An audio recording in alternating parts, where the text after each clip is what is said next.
The financial views and opinions expressed by the host and guests on this program do not necessarily reflect the viewpoints of 1077 The Bronx, Rider University, or Certified Wealth Management and Investment. The material discussed is not designed to provide the listeners with individual financial, legal, or tax advice. Show me the money!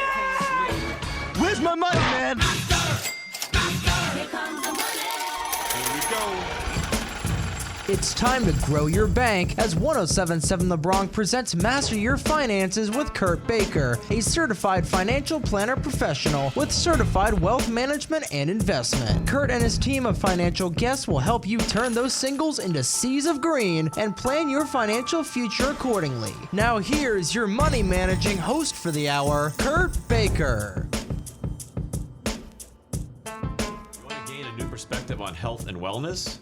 Would you like to learn how to improve your health through long-term, sustainable behavior change rather than crash diets, gimmicks, or fads? Joe Villegas, the founder and CEO of Paragon Well-Being, a health and wellness company serving individuals and businesses to optimize their health and overall well-being, will share with you a series of frameworks and actionable steps you can take to not only improve your own health, but the health and well-being of those around you. With over 10 years of experience working with individuals and groups from all walks of life, Joe will help you feel empowered, in control, and at ease about how simple it is to make a significant change in your life. That's awesome, man. So I know just my own little journey. It's like I know what to do, but I'm not always doing it. Sure. So it's like the brain is not connecting to the action, so to speak. So you want to tell us a little bit. I guess let's start off a little bit with how did you get into this? So. Yeah, no doubt. Well, first things first, thank you for having me today. This is super cool, so I appreciate it. Thank you. Yeah, so I actually fell into coaching. I had no desire or or any sort of dream of becoming a coach. And truth be told, I was never even an athlete growing up. I did t-ball and that kind of stuff, but I was a band kid, man. I was a drummer, did all that through college. And when I got out of college, realized that I put on a freshman 15 every year that I was in college. So it was time to turn that around. And started working out, joined a local CrossFit gym in Princeton.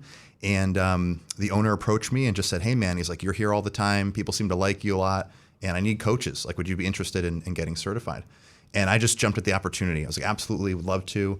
And that was actually almost 10 years ago to the day, which is kind of funny that here we are talking about it. That's great. Or a little more than that, actually. And so, I got into coaching and really didn't know much outside of the certification that I got. So it was a lot of doing your homework and working with people and just trying to learn by experience. And that grew into friends and friends of friends asking me hey, I can't come to the gym, but can you write me a program or can you help me with my diet or whatever? And I didn't want to turn anybody away. I wanted to help them out. And so it just kind of blossomed into, okay, now I have my own sort of side thing. I'm helping people remotely, with their stuff. And then that grew into other opportunities as well. So I was very fortunate to go work with a lot of amateur fighters, MMA and Muay Thai and things like that. A lot of fighters out of Philadelphia. And that led into working with some of the guys from the UFC, which was pretty cool, helping fighters, cut weight in a safe way before their fights and all that, helping to rehydrate them and those sorts of things. And then that led to, going in and doing some speaking gigs. So I would go into companies and speak to their employees and talk about hey, like you said, you know what to do, but how come you don't do what you know, right? And how to actually implement that. And then that sort of blossomed into doing more of the corporate side of stuff, which selfishly I like doing. I like talking to groups. I like, meeting with groups and having an impact there. But yeah, that's how it all kind of really blossomed. I'm going to go back to your personal journey for just a minute. No only doubt. Because we've had two conversations offline here. And I got to bring up, one is I started talking about things that you do, and I go, I don't even know what it's called, but I don't know, I call it throwing the trees across the thing where they get in the kilt and what is that called? Scottish Highland Games. Scottish Highland Games. And he goes, we were talking about it, he goes, oh yeah, I do that. And I go, wait a minute, you literally pick up what looks like a utility pole and you throw it across the yard. And I go, okay, that's cool. And then jokingly, before we come on the air, we were supposed to work out together, but you couldn't do it. And I was talking about how I was so happy I'd done my 265 and barely made 6 and hurt myself a little bit, just a little. And then I go, yeah, you must be doing over 300. And you said, what? Yeah, so my best deadlift is 625. Okay, so you went from band to 625. So obviously there were some steps in between. A lot of steps. You became because I've been there because in my 40s I didn't work out at all. Sure. And then I'd worked out when I was younger, a lot, craziness. but it was all like cardio. And then I didn't work out at all. Right. And then I worked out a little bit after that. And then I just recently, a couple of years back, 4 or 5 years ago, started getting into the weights because I realized as you get older, you got to do more of the resistance stuff. 100%, So this is just my own personal quick story. Yeah. How did you go from band, I know the 15, to actually taking it really seriously? What was kind of the back and forth that went through you? Yeah, no doubt. So joining that CrossFit gym was really pivotal. So if anybody who's listening has done CrossFit before, you're interested in doing it, obviously recommend it. It's a great like gateway to a lot of different types of activity. So everything from running, rowing, lifting, body weight movements and such. And so when I joined up, it's not just the workouts. There's a very big culture and like community component to it as well. So you're in, a class setting. I'm sure you feel the same way with your classes that you go to. Absolutely. I love the class. I have to have somebody else yelling at me, so to speak, I say jokingly. But it's a great to have peers. Yes. And kind of guiding you. And they help you from hurting yourself, too. They tell you to do it right. Right. Because I did a lot wrong, still working on it. Sure. And that's a key part of feeling comfortable about doing it. Yes. And then seeing the results, obviously, is awesome. So the CrossFit started, and you got the camaraderie, and you learned how to do it right, I guess, right? Exactly. And part of that community is going beyond just showing up for class. So it's learning about things like your nutrition, how to improve that, to some degree, right? So when I first started out, I was a recovering band kid. And, so funny. Truthfully, like weak as a bird. Like I could maybe deadlift 185 pounds, for one. Like it really wasn't anything. Right. And actually funny, truth be told, I had bought a weight set prior to joining, did a 185 pound deadlift in my basement and hurt my back. Oh, okay. So I was literally starting from ground zero. Okay. Well, that's awesome. But so I got into it, and really it wasn't anything like, I want to deadlift 600 pounds. That wasn't my goal. Right. Like for those of you who haven't met me or are listening, like I have a big frame to begin with. I'm a big guy. Like I'm 6'4", so I'm very tall. And I gravitated more toward the heavy lifting components of CrossFit because doing all those pull-ups is tough when you're you got a lot to pick up, right? Yeah. So I gravitated more toward strongman's my primary sport. That's my favorite sport, and so I gravitated more toward those types of workouts. And then strongman obviously it's like a very niche sport, right? You're picking up rocks and cars and weird stuff, right? But from there, I actually got into Highland Games, which is they say heavy athletics or heavy throwing, which I obviously had no track and field history growing up in high school or anything. But that is where you're throwing some weird stuff. So the caber, that big telephone pole, okay. that's where that comes in. All right, gotcha. Launching heavy stones, hammers, and things like that. But I always just had a lot of fun lifting heavy things. And so something like, for those who are listening, if they're like, they want to start working out or they've tried workouts and just hasn't stuck in the past, I always say the best workout you can do is the one that you enjoy doing because you're more likely to stick with it. So quick story. I had a buddy in high school who, when you hit that point, like sophomore to junior year, everyone's like, they're getting, they're growing, they're getting taller, whatever. And I had a friend he was heavy set. And I remember him showing up the first week of school, junior year, and he had lost a ton of weight. Right. And we're like, Brian, what happened to you? What was going on? He goes, I got the answer. We're like, what is it? And he goes, DDR. Remember that video game, Dance Dance Revolution? Oh my gosh. He played that every day for 2 hours straight and would just sweat his butt off in his parents' basement.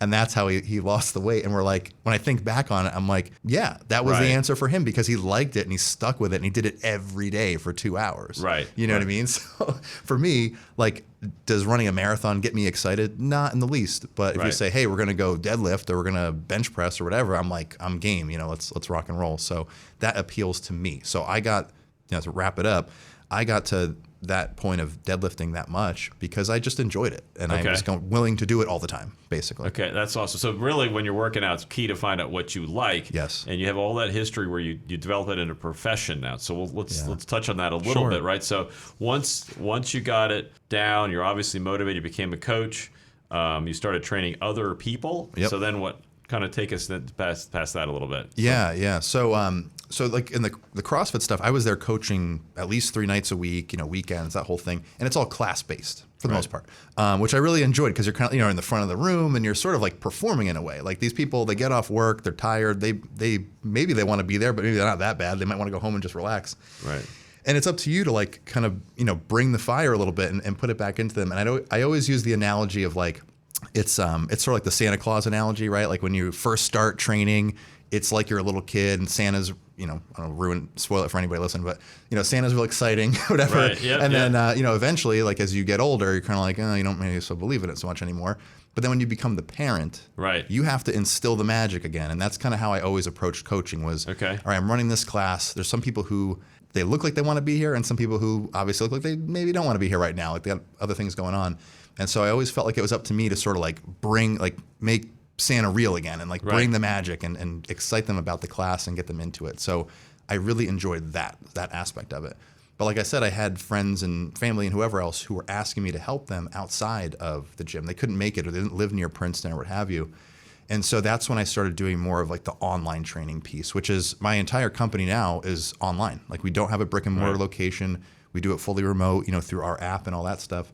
But I like that a lot because I'm not just with that person for an hour, right? I can correspond with them all day if they needed to and get them the answers they need. So like routinely we'll have clients who reach out and say like, hey man, I'm going out to dinner with these people. Like, here's the menu for the place. Like, what should I get? I don't know what to do, whatever. And like, we're right there. We can get back to them and help them out. So it's pretty cool. Like if they weren't in the gym, I wouldn't be able to do that for them at that time. So I like the fact that there is a lot of, there's a very easy avenue to get in touch with your coach all the time. Right. So that's what appealed to me was like, I'm able to help people more often, right, and at a deeper level because they can connect much more with me.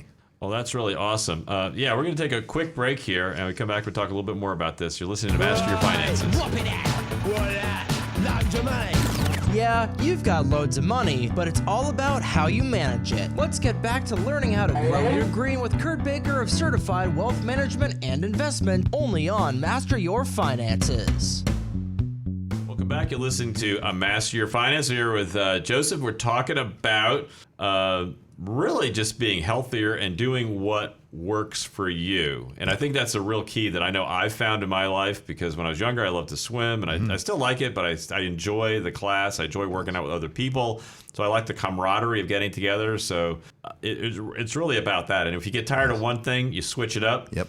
And I think that's, some people say, well, I do this, but I'm not going to do that. Well, do something else. Go biking, go walking, go whatever. I mean, as long as you're moving, you're doing some good for yourself. So totally. You found your passion, which you love to do yourself, and you're obviously good at teaching others. So you enjoyed that. Now you've incorporated that into a way to really reach more people in multiple ways. So you've got the online part of it, plus they can communicate with you. So how did you go from like you're coaching as a CrossFit person and doing stuff outside, and now like building you built up an app. I mean, there's a lot involved here. So how did you go from that? I mean, there's a lot of coaches out there. For sure. But not everybody started a company that does what you do. So how did you transition into this? I really think I need to do this. Why did you think you needed to do it? And then how did you take those first steps to get it done? Yeah, great question. So I'll just preface this with, this is certainly not an overnight thing, right? Just like your body, this isn't a 12-week program. It's not like that. I mean, this is built over the last decade, So there were times where, things were like too busy. Like I couldn't keep up, and times where things were really quiet. And but it was in those times where I was actually pushing to grow and do different things. So really started with, and I joke around like I was doing online coaching before it was cool, like before it became like a big thing, obviously pre-pandemic and all that. There you go. But it was, quite literally like spreadsheets and stuff I would just put together for clients, and we'd email correspond back and forth.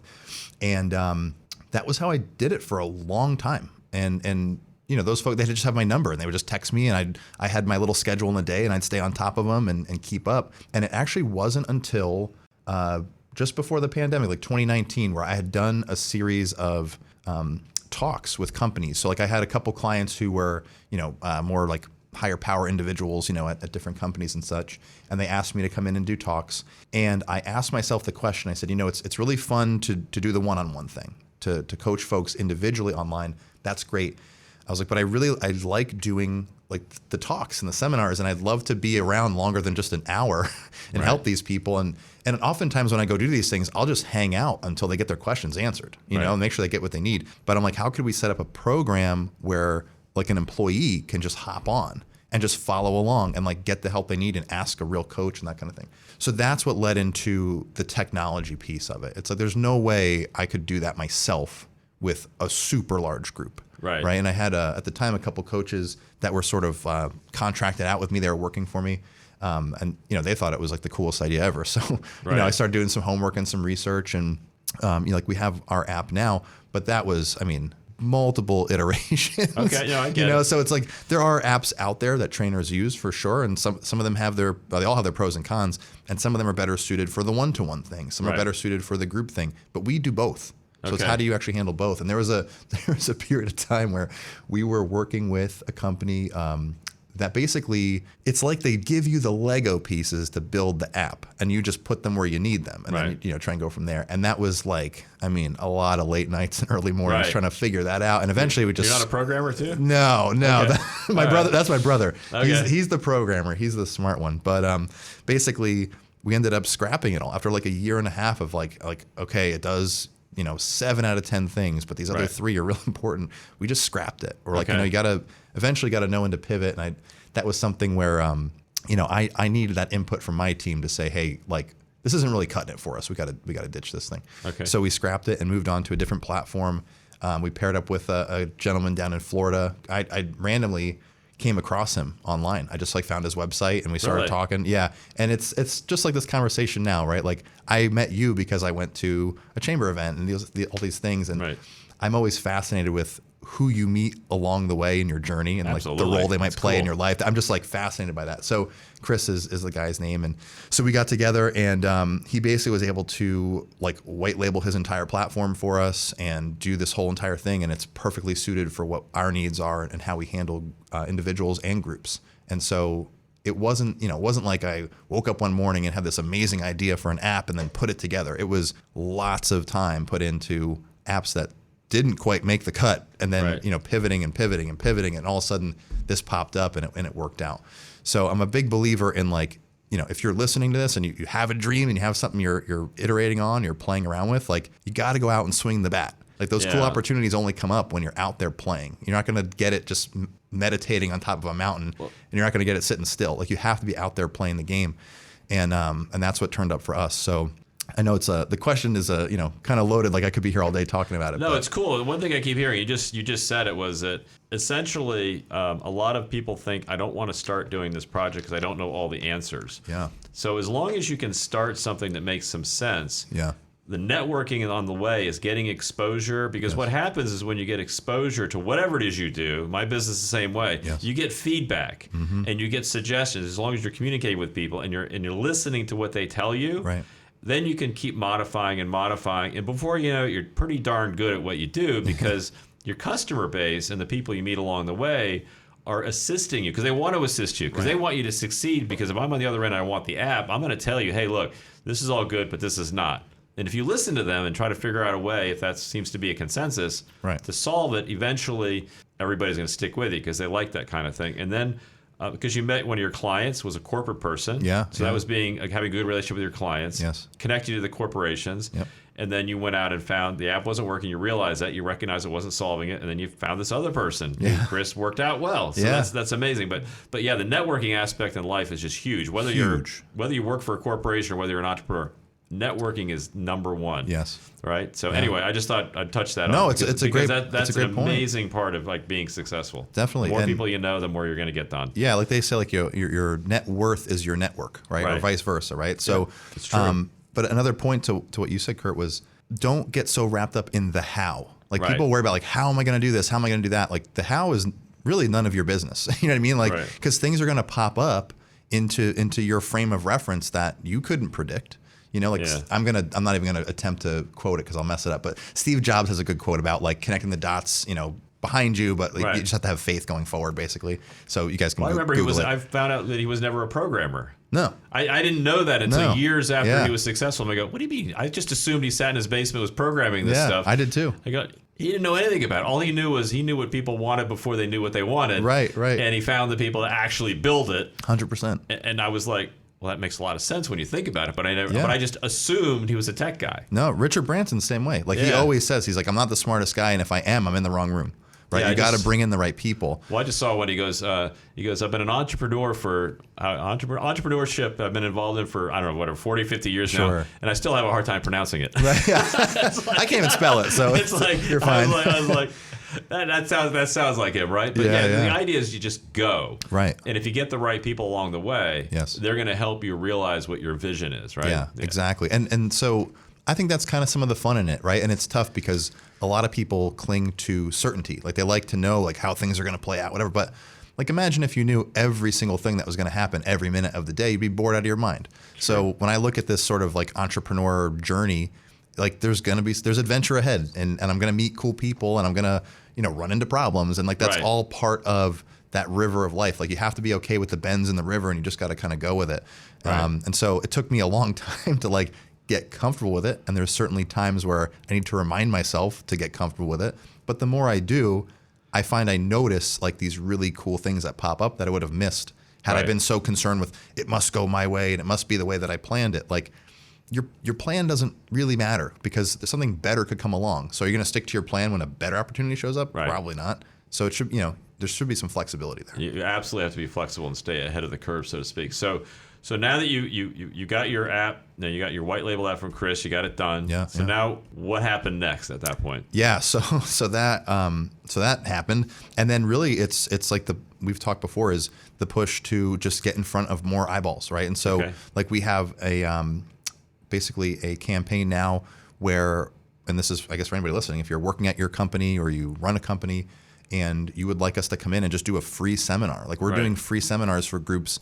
Really, because they may not already have an existing wellness program. Maybe they have one and they need to freshen up a little bit. But it's just getting like good quality content and information out to folks that can take it that day and go, do something with it and better their total well-being. So that's a big thing we're doing right now, along with like we do a lot of team challenges and stuff like that with groups, which we have a lot of fun with because it gets not necessarily like super competitive or anything like that, but it just brings a lot of camaraderie to groups, and it's like really kind of fun to see that play out. Compete against my boss, I'm cool with that. Yeah, right. Yeah. If you're gonna make me do something, maybe I can put him down a notch or two. Right. Exactly. Show deadlift in front of him or something. Yeah, exactly. Show him what's up. Yeah, so that's really cool. Sure. We got a lot to get into here, so I'm going to take another quick break, but we're going to get into like what you're doing now and how it's all structured and why you structured it the way you did. Absolutely. You're listening to Master Your Finances. We'll be right back. We're not just doing this for money. We're doing it for a load of money. If you want to learn how to make and manage that kind of money, turn the volume up as we get back to Master Your Finances with Kurt Baker of Certified Wealth Management and Investment. Welcome back. You're listening to Master Your Finance. I'm here with Joseph and Villegas, right? Villegas, yeah, exactly. So we're going to... I mean, this is just amazing because just a little bit of my background. I mean, on my nonprofit side, we deal with mental health, suicide prevention, things like that. And so I have a little bit of knowledge about this. And I remember several years ago, I think it was a little bit before the pandemic, 18 or 19, roughly that range, where the cost on a corporate level, the cost of mental health care exceeded the cost of physical care, right? So if you break your arm, that's the physical, right? But if you have an anxiety breakdown and you have to go to the hospital, that's mental health. Right. And companies are now realizing, at least I think, that you have to pay a lot more attention to the employee health because when you do, whether it's physical or mental, you actually get more productivity, you get higher satisfaction with your employees, better retention, just all the numbers go up. And sometimes companies have a hard time understanding that if I spend more money here, they don't see the other number immediately, and they don't grasp it because they're not sitting in front of a spreadsheet where you can't just say, if I'm going to spend X over here, I'm going to get Y over here. Right. But now larger companies have started to really understand that through these experiments that they've been doing. So can you kind of explain to people a little bit why this is so important and how this fits into that overall care of the employees? Yeah, for sure. And so I mean, I think it's worth noting like the ounce of prevention is worth a pound of cure, right? So it can be hard quantitatively to sit there and say, well, if we pay X dollars for a wellness program now, are we going to make Y dollars back in the long run? And obviously I have a bit of a biased opinion, right? Because this is my whole world. But there are more markers than your insurance premiums that you can factor in here. And so a big piece of what we look at are things like you said, retention, right? So especially like I'm in the millennial class, right? Like millennial folks are looking for more than one of those. Oh yeah, one of those. Right. Exactly. But like they're looking for more than just a paycheck, right? Like there's a lot of companies that offer a lot of cool benefits, and they're taking a lot of the employee share. But it's like, what can you give your employees today that you're genuinely trying to help them beyond just their bills. But so, retention obviously being a big one. Also, too, is things like discretionary effort. At least that's what we call it. So folks who show up to work that have more energy are just going to do more stuff. Discretionary effort. Yeah, like how are they going to try harder? I'm right? just not coasting. No, exactly. You want me coasting my way through the day, right? and that's another, like, you hear the term engagement thrown around a lot. It's like, how do we increase engagement at our company? And I mean it's a real problem, right? You have folks who come in, they just kind of punch their 8 hours and they leave, 9 to 5, whatever. That's fine. But there's studies that show companies that have higher engagement rates are actually 21% more profitable than those who don't. Right. And companies who have lower engagement rates have 31 to 50% higher turnover. Wow. So it is everything to try and increase the engagement of your employees. How do you do that? So for us, we have that sort of, our angle, right, is through health and wellness. And so in going to a lot of companies and doing talks and working with people, even individuals, engagement from our viewpoint is low because of folks coming into work with like low energy levels, low vitality. Like if someone comes into work and they're just exhausted mentally, physically, what have you, they're not going to jump out of their seat to like get that report done for you. You know what I mean? Like they're not doing backflips to attend another meeting or get on another Zoom. But if you're helping them to balance their lifestyle out, if you're helping them to optimize their mental health and wellness or optimize their physical health and wellness or both, right? They're going to have more energy. They're going to try harder. They're going to appreciate the fact that you're taking care of them, or at least attempting to in some way. And those things increase engagement. We also, through our programs, focus a lot on like inclusion. So I know that term is thrown around a lot. Inclusion, as it means to us, at least in this example, is making sure that our programs speak to everybody at the company, right? So, you might have somebody who's a, crazy CrossFitter at your company who does a ton of stuff. Like they don't need to be convinced to go work out or start getting their steps in. But you might have someone who's never worked out in their life and they're 3 years from retirement and they're like, well, why am I doing this now? So the program needs to have something. It's like, what's in it for them, right? It needs to have something for everybody. And that's what we try to do, is sculpt it in a way where not only is it, the people who don't need convincing can get into it, but the people who are like, maybe they're not sure, they want to dip their toe in and try it out, it speaks to them. It's not intimidating. It's something where they can join in, have fun, again, get their questions answered, get the information they need to be successful at their level. Right? They don't have to go from zero to deadlifting 1 million pounds, right? They can just do what speaks to them. And I think that's a big part of this, is that these are small steps. And I know me personally, all I can do is go back to myself. Sure. One was I just woke up one day and said, I feel like crap. I got to go do something. Yeah, right? I didn't know what it was. Like, let me get back in the pool, start swimming, and I did it. And then the next phase of this whole operation was I still wasn't, because swimming, unfortunately, by itself, or even weightlifting, you're not going to lose weight. So I needed to lose weight, and I'm hypertension, on the borderline. So my weight is a key part of that. So I said, I really got to cut it down, otherwise I'm going to have to go on medications. I don't really want to do that. No. So that became the next part. Now the diet part comes into it. Yes. So you want to talk a little bit about how you can kind of step in this slowly, because the problem that I saw is that anybody I've known, including myself, if you kind of do everything at once, you're just going to be like, I don't like this. It's uncomfortable. I hate this. Yes. So how do we do like these little steps on either side? Because it doesn't really matter where you start. Right. One, both, either or. It doesn't really matter. Just do something. If you're incrementally better, long term, it doesn't matter if you're 20 or you're 80. Yes. It all, you have, the 2 years from now, how do you want to feel? You want to feel better or worse? Yeah. Right? Yeah. So if you want to feel better than you would have at 80 or 82, you might as well start something now. Yes, right? Exactly. So, and that's a great point, right? Is oftentimes programs are like 6 weeks, 10 weeks, 12 weeks. You take that body and that brain with you everywhere you go. Right. Forever. So it's great to make the investment now. So a couple quick frameworks that we like to work off of, and actually I got these from a guy named Alex Hermosi. He's like big in the gym space, but he talks about this concept of like a skill ladder. And so if you picture a ladder, right, the two legs on either side. So one leg would be like they represent like the beliefs you have about yourself or the world, or like your ability to achieve whatever it is you want to achieve. So let's say the goal is to lose weight, just for a simple example. The other leg would be your personality traits. So like, are you punctual? Are you disciplined? Things like that. But the rungs on the ladder are skills. Right. And the more skills you acquire, the higher you can build this ladder, right? And its strength is determined by your skills, your beliefs, and your personality traits. I'm very much in the camp that you can build belief in yourself and you can build personality traits through skill acquisition. Okay, and then you'll see where I'm going with this in a second. Okay. So for somebody just starting out, or somebody who feels like they're stuck, like maybe they are working out and they feel like, oh, I'm just hitting plateau after plateau, what do I do? There's some skill in there that you're not mastering yet. And if you can master that skill, whatever the next thing is, so in your case, right, you were saying, all right, I started working out, but that wasn't enough to like really tip the needle on the scale. Correct. So I need to focus on my nutrition. Well, that's like your next skill. You need to figure that out. Right. And how do we do that? So, you can go Google things and whatever. What I would say is like work with a coach, because you have somebody who has ideally years of experience, and they can condense the time frame for you into a matter of days, weeks, or months. So the more skills you stack over time, right, the more proficient you are at achieving whatever that goal is. Correct. So for me, like I said before, I didn't just I fell into coaching. I didn't become a coach because I had some crazy dream of becoming a coach. I acquired skills myself when I first started trying to lose weight. So I learned how to work out. I learned how to prep my meals. I learned how to count my calories, so on and so forth. I got into coaching. So I had to learn how to run a class. I had to learn how to run individual stuff. I had to learn how to write programs, and so on and so forth, to the point where now I run a coaching business. But it all stems from these skills I acquired over time. So if your goal is to lose weight, you need to look at all the aspects that come with that. So it could be your nutrition, exercise, improving your sleep, reducing your stress, hydration. And yes, it sounds like a lot, and that's because it is. So how do you go about doing this? One step at a time, right? How do you eat an elephant? One bite at a time. Right.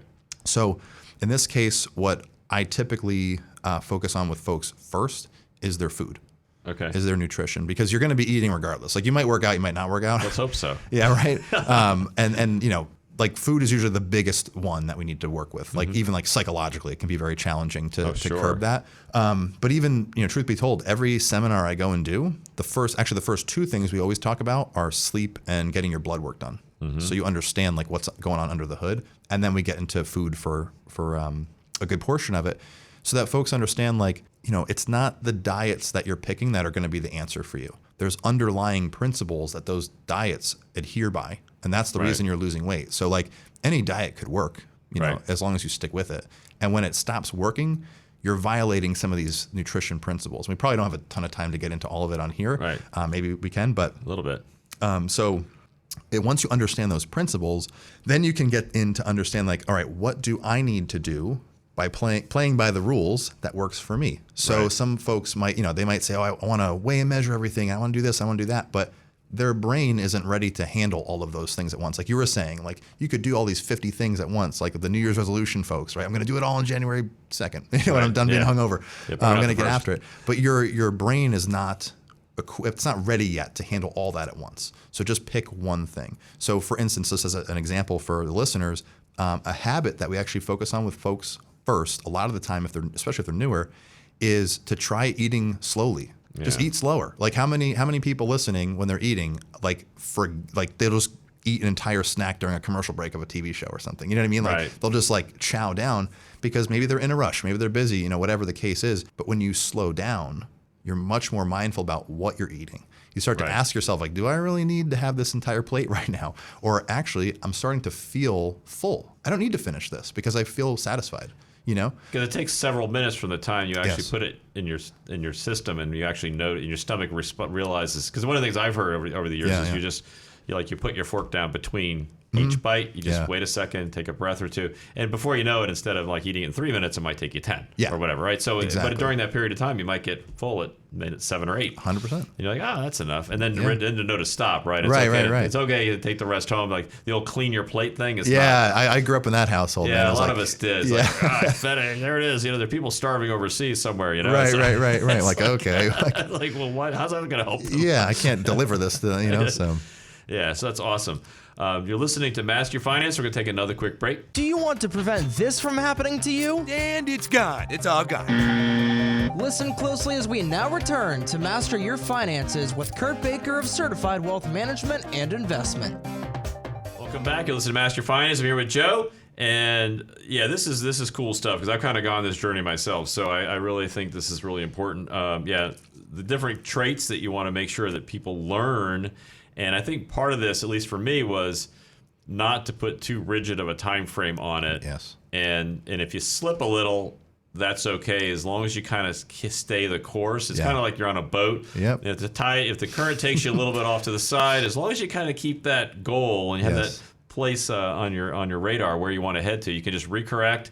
just keep chugging towards it. Every once in a while, you're going to make a setback. So as long as you kind of focus on it, I think that's good. And you touched on one thing that I think is really important that at least I notice is that when you're eating right a little bit better, even if it's just a little bit better, and exercising a little bit, just a little, doesn't have to take a ton from what you're doing now, you will sleep better, which I find that's critical. And then you're more efficient when you go to work. And I think sometimes people misunderstand, I work really, really hard. And I've known many, many people that work an 8-hour day that are far more productive than people that work a 12-hour day. Yeah, absolutely. Because there is a diminishing return on this. And so you need to really put your mind and your body are connected. Yes. So when your body is healthier and is running better, your mind is going to be healthier and run better, which equates to better relationships, equates to better profit lines, bottom lines, things like that. And I think people are starting to understand that, but I bet you're having some resistance. I know on our nonprofit side, we get resistance even though we know this stuff works. Yes. So what are you seeing as far as how people are receiving this and their response, and how do they say, yeah, you're right, maybe we need to do something for our employees? Yeah, definitely. And so typically when I go into those conversations, we sort of fall into one of two camps with people. You either get like the HR manager or the VP or CEO who like they work out, they get it. They're like, yes, we know this is important. And then we might have a different discussion, like whether it's, budget related or what have you. Which I would argue like the way we run our corporate stuff, it's actually not expensive at all for them to implement a lot of this stuff. But when we do have conversations with folks where it's not on their radar, maybe personally or otherwise, I think a lot of times they get hung up on like, well, what's the ROI? What's the ROI? That kind of stuff. And that's fine. Like I would expect that, right? Because that's the world that they live in. But when it boils down to it, like I said earlier, like there's stats on companies with higher engagement rates are going to be 21% more profitable. So if I said to you, okay, let us come in for 6 months. Let's do a program with your team for 6 months. And if you see a bump in your productivity, right, ultimately your profitability, would that be worth it to you, right? Like what is 21% to your company? Like give me the number. What does that mean? Yeah. And I say, okay, our program's going to cost 2% of that. Right. Is that worth it to you? That kind of thing. So do I push it that hard down their throat? Absolutely not. That's not, we're not here to do that. But it's more of them understanding, like you said earlier, at the beginning of the show, it is a long-term play. And it's a long-term investment in your people. And that's really what we're going for here. It's not like, again, and if anyone listening's picked up on this, I'm sure they have, is like my approach, my coach's approach, how we approach everything, whether it's one-on-one or with a big group, it is a long-term play. And if you're going to make these behavior changes or these culture shifts in your company, it's not going to happen tomorrow. And it's not going to happen in 2 months. It's going to happen over a long period of time. But we're here to help them guide that, and we're here to help them build that out and create essentially the vision that they had probably when they started the company, however many years ago, and help to evolve and cultivate that. So that's really, what we get at is to help them build that culture and build that community and that camaraderie in their group. And it just benefits everything. We say like when you improve everything improves. Right? Correct. Yeah. So that's really kind of. And one thing just struck to me when you were talking about that was it not just for your current employees, but then if I'm going to go out and I need to, because a lot of employers are looking to hire, right? So I'm going to go hire somebody. Yes. If you have this aspect to it where they're actually helping you take care of your health, I think more and more people think about that because obviously healthcare is a big issue for everybody. They worry about it whether now or the future, depending on, because at some point in your life that will likely be one of your biggest expenses, especially when you age. We say like if you don't make time for health now, you're going to have to make time for illness later. Right. Period. So like whoever's listening to this, like you don't have to sign up with us. That's not the point. The point is like do something, do anything. And if you're someone who works at a company and you have the power to make a decision, like make that investment in your people, whether it's with us or not. Right. But I would say do the right thing and help these people out. Because, so how does the program work? I kind of want to get into just a little bit because I know it's the last segment. We only have a few minutes left. But, absolutely. But I know you're doing this and you're encouraging people. So how do you actually get people? Like, let's say we're doing a 6 month. Let's try it out and see what happens. So what are some tools? You implement for these people that maybe done nothing for sure, and are like resistant. They're like, oh, I don't want to do this for the company. You mean? Yeah, just company wide. Because some employees are going to be like, yeah, this is great. Other employees are like, I don't want to do that. It's baloney. Yeah, right. Right. Hopefully not, but I got other things to do that are more important. We do surveys, quite a bit of surveys up front to see what's even relevant to the employees themselves, right? So if everyone at the company, let's say, is really into mindfulness, well, coming in and doing a talk about nutrition, it's not really going to resonate. Right. So really kind of look for that topic that resonates with them, and we start there. Okay. The beauty of it is like we're able to kind of mold that into other aspects of wellness and make it a more holistic approach over time. So we'll begin with just a general survey. And obviously, like, we're outlining this with whoever the person is at the company, course. but just generically speaking. So we'll get an idea of what's important to the staff, maybe where some gaps are in their own health, like, hey, where do you struggle, like that kind of stuff, and get a real broad sense of the group. And then from there, we'll usually kick off with a seminar. So they get to kind of see us, hopefully in person if we can swing it. Right. But they kind of get more acquainted with the group. So it's not like, hey, you have a wellness program now, like go do this thing. Like, oh, wait, I know the Paragon guys. Like we saw them already. They're cool, Right. you know?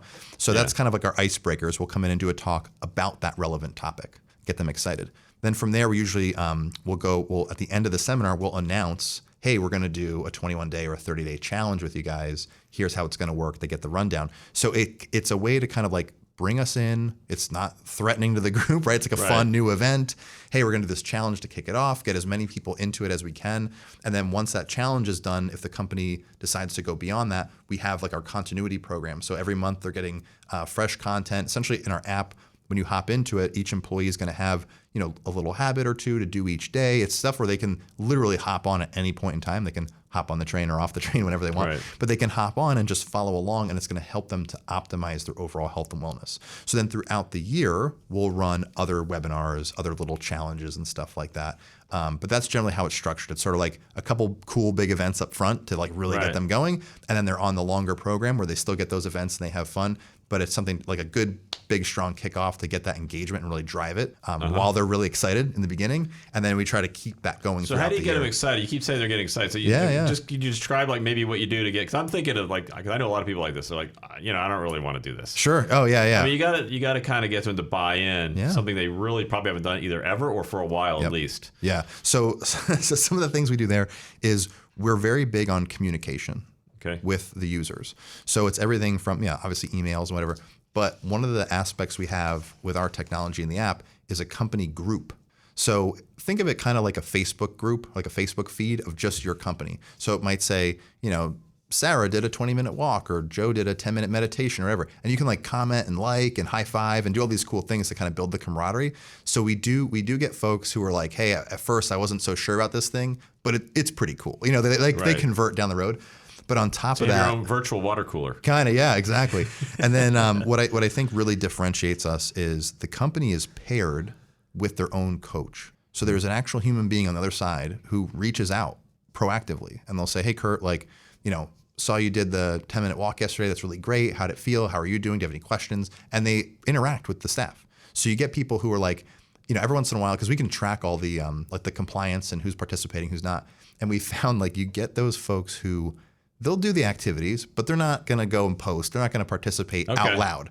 But then when we kind of get them on their own and we, you know, direct message with them, they open up and they get into it. And, you know, humans are very tribal animals. You know what I mean? Like we're definitely pack animals for sure.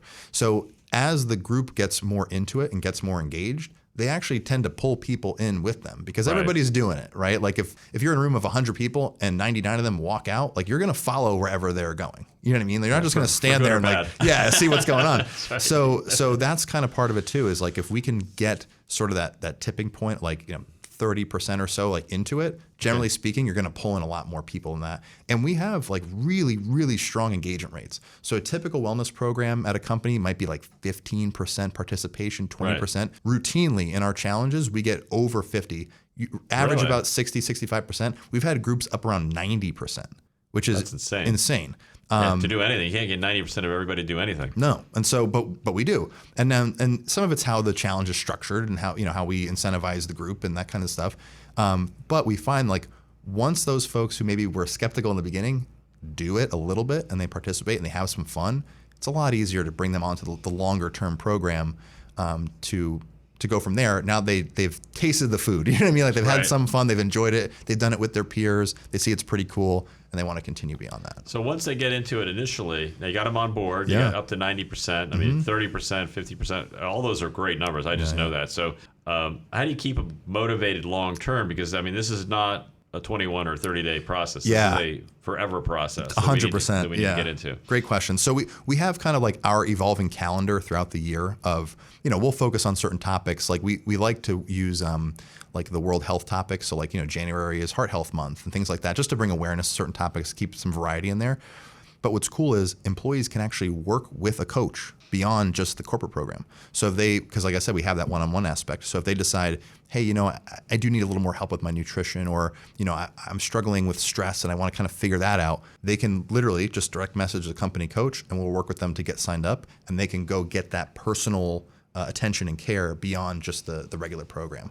So we go really wide. We get a big group in there, but we can go really deep as well to give that personal. So it's care. very customized based on what each individual person needs, Yeah, right? Because we're all different. That's one of the key issues that you Yeah. have. And that's probably why you're having a higher success rate, because it's not like one size fits all. Exactly. And that's a big difference. So, we're running out of time. Any last words, or you want to sum this up for us? What's the most important things people should be thinking about now to get moving ahead? Oh, man, that's a loaded question. I would say wherever you are, wherever you're starting, going back to that sort of skill piece, if you feel like you're stuck, you don't know where to start, is just either try and identify the skill that you're not strong with yet. So it could be your food or exercise, what have you. And if you haven't started, is just start doing something. Just like if you were to, invest a little bit of money each month or put a little in your 401k or what have you, this is an investment in your physical and mental well-being, and it's going to compound over time. So go for a 10-minute walk after you eat your food, or sit down and just have 5 minutes to yourself if you can make that happen. You know what I mean? Right. Do a little something for yourself each day, and you'll find that opens the floodgates to you doing more and being okay with doing more, because now you've made a little bit of time for yourself. So I would start there. Awesome, Joe. We really appreciate it. Thanks Yeah, for my coming pleasure. on. Joe Villegas, you're listening to Master Your Finances. Have a great day. That's all for today's episode of Master Your Finances. Miss Kurt Baker's biggest money managing tip, or even a full episode? Head on over to masteryourfinances.us or 1077thebronx.com/masteryourfinances. Look for Master Your Finances on Anchor, Spotify, or anywhere you get your podcasts. We'll see you next time, only on 1077 The Bronx.